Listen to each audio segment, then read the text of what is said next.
I was petrified. I was petrified that she wouldn't make it. I didn't believe that a baby that small could survive outside. I mean, she was not even 5 months old.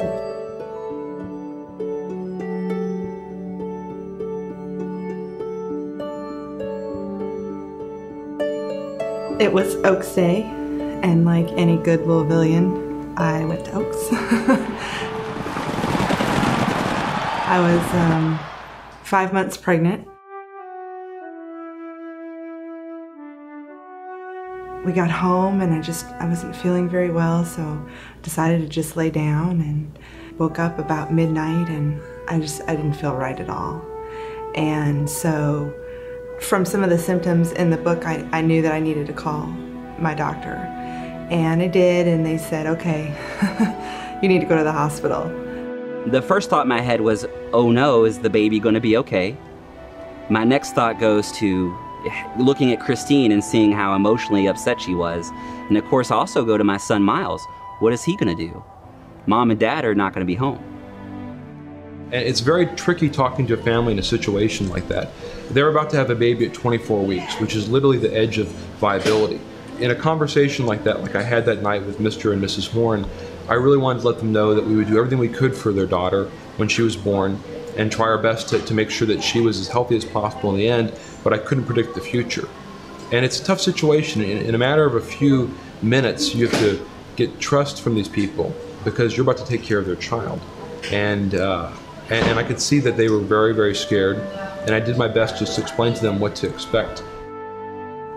They did an emergency C-section, and in the middle of it, I heard, when she was delivered, I heard just the tiniest cry.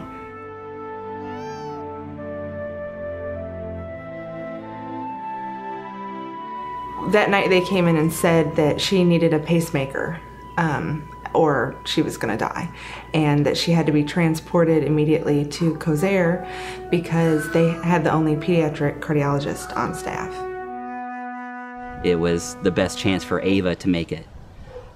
In that moment, when Christine and I looked at each other, it was, neither of us knew what the answer was gonna be, but we just kind of held hands and we said, okay, let's do it. Now, once that decision was made, there was action. We called and we ordered a priest and had her baptized before they transported her, and went up and sat with her and cried with her, and they packed her up and off she went.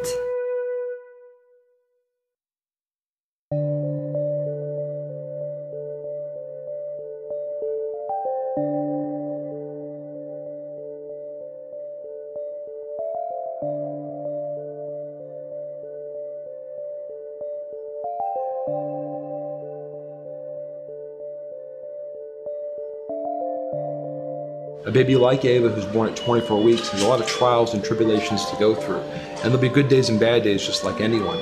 However, the stakes are much higher.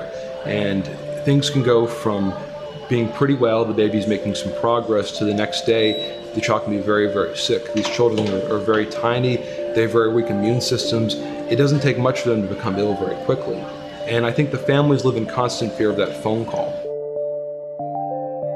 When we got there, there was a baby who was not in good shape. There was a tremendous amount of equipment around this baby, and they were giving the baby multiple blood transfusions, and she was really struggling to hold on. And I heard the doctor walk over and pick up the phone and call the mother and say, "Are you close by? You need to come here immediately." And I had just gotten that phone call a week beforehand. The doctors called and said, "You need to come in, and you need to come in right now." And so I knew what that meant. These children are not just little organ systems. They're not just a liver, or they're not just a heart, and they're not just a foot or an eye. They're a little package, and this package has got parents, and they've got other family members. Just talking to a few of the individuals who have had to come through, either the children themselves, if they're old and articulate enough, or talking to some of the families who have had to experience very worrisome, scary illness in their children, the whole focus is to ensure that that child does really well. I hope she grows up to be a delightful little kid who absolutely will with these parents and able to embrace life and an impact on others the way she's impacted on us.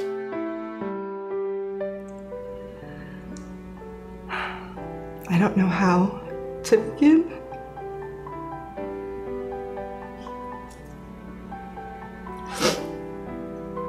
I don't know how to begin to say thank you for saving my daughter's life. If it wasn't for Kosair Children's Hospital, Ava would not be alive today. I would not be the woman that I am today. And without all of those donations, without those facilities, without the amazing nurses, she wouldn't be here. I wouldn't be at home with her now. I'd be telling you about how my daughter died, not how she lived and how she's gonna thrive.